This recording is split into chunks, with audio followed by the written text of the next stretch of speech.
राजनीति में लाने वाला आपको कौन था?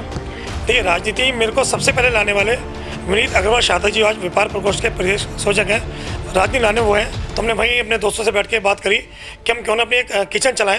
ये किचन हमने लगभग 48 से 50 दिन चलाया और इसमें आपके जेबीएम टीवी का भी हमारे को चैनल का बड़ा सहयोग रहा। मेरठ क्रांतिकारी धरती है और हर रोज़ाना जाने कितने लोग क्रांतिकारी के रूप में बाहर आते हैं। कोरोना काल आया, देश नहीं पूरे विदेशों तक लॉकडाउन हुआ और इसी लॉकडाउन के बीच नवीन अरोड़ा जैसे लोग कोरोना वॉरियर के रूप में मेरठ की धरती पर लगातार काम करते रहे। आज हमारे साथ हैं नवीन अरोड़ा जी। जानेंगे उन्होंने कोरोना के दौरान जो दिक्कतें लोगों को आई, परेशानियाँ आई, लोगों पे खाना नहीं था, उन्होंने किस तरह से मदद करी। नवीन जी, आपका बहुत बहुत स्वागत है जेबीएम टीवी में। नमस्कार नितिन जी। ऐसा जब 22 मार्च को पूरे देश भर में लॉकडाउन लगाया गया तो हम लोग 23 तारीख को ऐसे देख रहे थे भाई क्या क्या बंद है, क्या क्या खुला है। तो हमने चलो मार्केट के राउंड मार के आते हैं। तो हम लोग 4-5 दोस्त थे गाड़ी में, हम अपने दोस्त के ऑफिस चले गए। वहाँ बैठे, ये 23 तारीख की बात है, तो वहाँ बैठे बैठे हम लोगों को ये एहसास हुआ कि जैसे एक ही दिन खबर में आया तो लोग परेशान हो रहे हैं और बहुत परेशान हो रहे हैं। तो हमें लगा यार क्यों ना हम लोगों की मदद करें। तो हमने वहीं अपने दोस्तों से बैठ के बात करी कि हम क्यों ना अपनी एक किचन चलाएं और उस किचन में हम हैंडलूम किचन रखेंगे, क्योंकि हमारा व्यापार संघ हैंडलूम वस्त्र व्यापार संघ है, उसका मैं प्रेसिडेंट भी रहा हूँ। तो हमने ये महसूस किया कि हमें ये काम करना चाहिए। तो हमने नेक्स्ट डे से ही सारा सामान राशन मंगवाया और हमने किचन चालू कर दी। फर्स्ट डे हमने 500 पैकेट बनाए और निरंतर हम 100 पैकेट डेली बढ़ाते गए और इसकी संख्या में 1000 पर ले आए। और हमारी टीम भी जुड़ गई हमारे साथ, हमारे व्यापार संघ ने हमारे को सहयोग दिया, हमारे दोस्तों ने हमारे को सहयोग दिया और हम डेली 1000 से 1200 पैकेट बनाने लगे। उसके साथ साथ हम अगर कुछ लोगों को कच्चा राशन भी चाहिए होता था तो हम कच्चा राशन देते थे, जैसे दाल, आटा, चीनी, हल्दी, तेल, ये सब चीज़ें हम लोगों को देते थे। मतलब जिस प्रकार से लोगों को दिक्कत होती थी वो आपके पास आते थे, आप उनकी सहायता करते थे। लगभग कितने दिन आपने किचन ये चलाया? ये किचन हमने लगभग 48 से 50 दिन चलाया। और लगभग कितने लोगों तक आपने सहायता पहुंचाई? देखिए, आप एवरेज लगा लीजिए तो डेली का एवरेज अगर आएगा तो 1000 प्लस का हमारा एवरेज आ जाएगा। हम डेली 1000 लोगों को खाना खिलाया, क्योंकि हम लोग बना हुआ खाना बांटते थे मेन, और हम लोगों के घर तक पहुंचाते थे।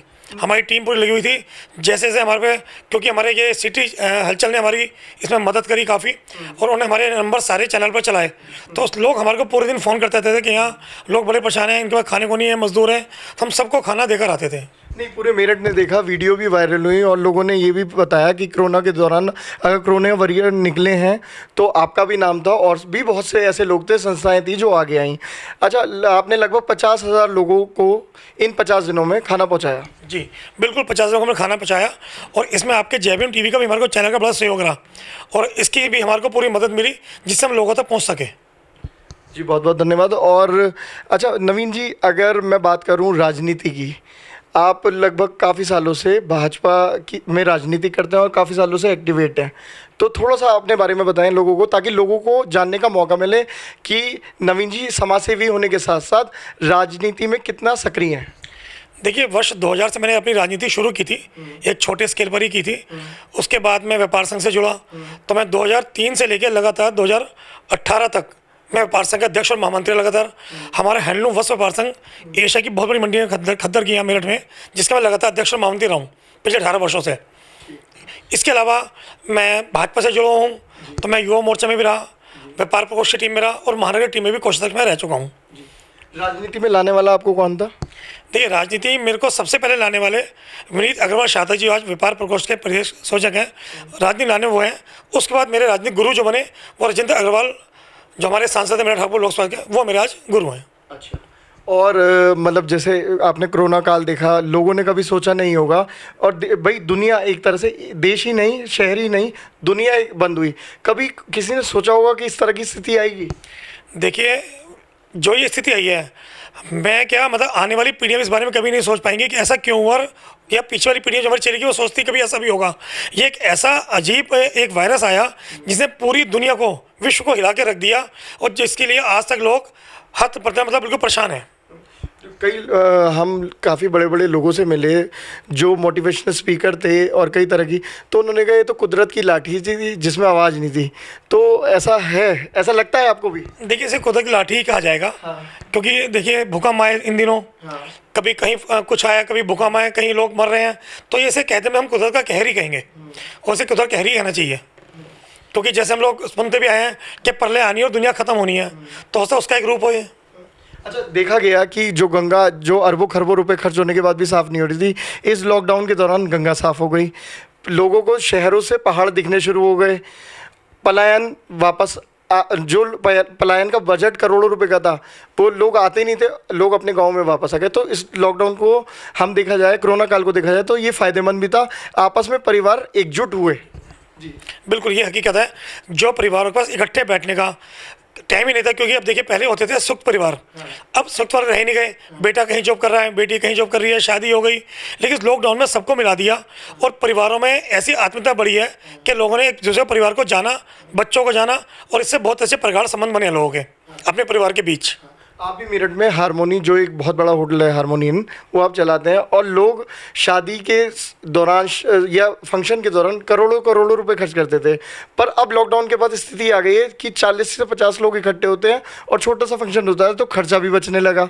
तो मतलब आपके यहाँ भी मतलब किस तरह की स्थिति है, थोड़ा सा ये भी बताइए ताकि लोगों को पता चले। अगर मैं एक व्यापारी के नाते बात करूं तो मैं तो कहूँगा शादी बड़ी होनी चाहिए, क्योंकि देखिए हर आदमी तो वैसे की इनकम चाहता है, इनकम हो, लेकिन अगर वैसे देखा जाए 40-50 की शादी बहुत अच्छा है, और मैं तो कह रहा हूँ ये प्रचलन गवर्नमेंट को हमेशा हमेशा ही कर देना चाहिए, क्योंकि शादी में आजकल पैसे की वेस्टेज कुछ नहीं है। लोग करोड़ों रुपए शादी में खर्च करते हैं, खाना वेस्ट जाता है, कुछ नहीं होता उसमें। तो ये बहुत अच्छा है कि 50 से 100 लोगों की शादी होती रहे, और ये रूल बन जाए हिंदुस्तान में कि सुबह शादी होगी नहीं। अच्छा, जैसे आपने कोरोना के दौरान या उससे पहले भी आप समाज सेवी रहे, आपने तरह तरह भाई कन्याओं की शादी कराई, तो दान दिया, खाना पहुंचाया, तो क्या आगे भी आप इसी तरह समाज सेवी के रूप में लोगों की मदद पहुंचाते रहेंगे? और कुछ इस बारे में बताइए। देखिए ये सब तो भगवान की देन है, मैं देने वाला किसी को कुछ नहीं, भगवान देता है, मैं आगे बांटता हूँ। और मैं पिछले वर्षों भी सामाजिक समस्या संस्थाओं के जुड़ा हुआ हूँ, और आगे भी निरंतर मैं गरीब लोगों की, बेसहारा लोगों की, जो भी जरूरतमंद होंगे उनकी सेवा करता रहूँगा। मुझे सिर्फ इसमें भगवान का आशीर्वाद चाहिए। तो आगे मेरठ शहर से चुनाव लड़ने का कोई मतलब आपका मन या कुछ इस तरह की प्लानिंग कर रहे हैं आप? जी बिल्कुल, आज से भी लगभग 3 साल पहले जो मेयर के चुनाव हुए थे, मैंने उसमें भी अपनी दावेदारी की थी, और मैं भारतीय जनता पार्टी का सच्चा सिपाही हूँ और एक कार्यकर्ता के रूप में काम कर रहा हूँ। उसके बाद भी अगर पार्टी मुझे मौका देती है तो मैं ज़रूर चुनाव लड़ने की कोशिश करूँगा। नहीं, ये बात तो आपने सही कही कि सभी लोग आपको पसंद करते हैं, क्योंकि हमने मेरठ में देखा, मेरठ में कई गुट बटे हुए हैं, भाजपा के अलग अलग गुटों में बटी हुई है, पर मेरी ख्याल से उन गुटों में जैसे हम लोगों से जानते हैं, मिलने का मौका मिलता है, तो सभी गुटों में आपके नंबर 10 आउट ऑफ 10 ही पाए हैं हमने। देखिए मैंने कभी किसी का पक्षपात नहीं किया, ना मैं किसी का बन के रहा। मैं ये कहता हूँ अगर किसी काम को मुझे कोई सौंप रहा है तो मैं उसे अपने तन मन धन से करूँ। मैंने कभी ऐसा नहीं सोचा कि उसने मुझे काम के लिए कहा तो उसे टाल दूँ। अगर मेरे बस में होता है तो मैं उसका पूरी ताकत लगाता हूँ उसका काम कराने के लिए, और यही मेरे अच्छा से चाहता है। कभी मैंने आज तक किसी भी काम के लिए 2 पैसे नहीं खाए होंगे। कोई पूरे मेरठ शहर में ये भी नहीं कहता कि निम्न वाला शख्स ने मेरे से किसी काम के 10 रुपये मांगे हैं। अपनी जेब से मैं 10,000 भी खर्च करता हूँ, लेकिन मैं किसी 2 पैसे नहीं लेता। मैं एक बार कहता हूँ, कोई कहता है कि ये काम पैसे से करा दो, मैं स्पष्ट कहता हूँ अगर पैसे से कराना है तो किसी और के पास जाओ, फ्री में कराना तो मेरे पास आओ, या तो काम होगा या नहीं होगा।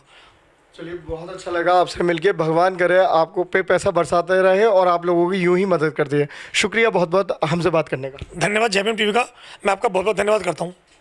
शुक्रिया। तो मेरठ से नवीन अरोड़ा जी, जो कोरोना वॉरियर के रूप में लगातार 58 से 60 दिन इन लोगों ने लोगों तक खाना पहुंचाया, मदद की, और इसी तरह लोग एक दूसरे की मदद के लिए आगे आते रहें। और युवा हैं, युवा सड़कों पे निकलें, मदद करें, जितनी जिससे हो सके उतनी मदद करें। जब तक हम मेरठ हैं, मेरठ की अच्छे लोगों से हम आपको यूं ही मिलवाते रहेंगे। अभी के लिए शुक्रिया।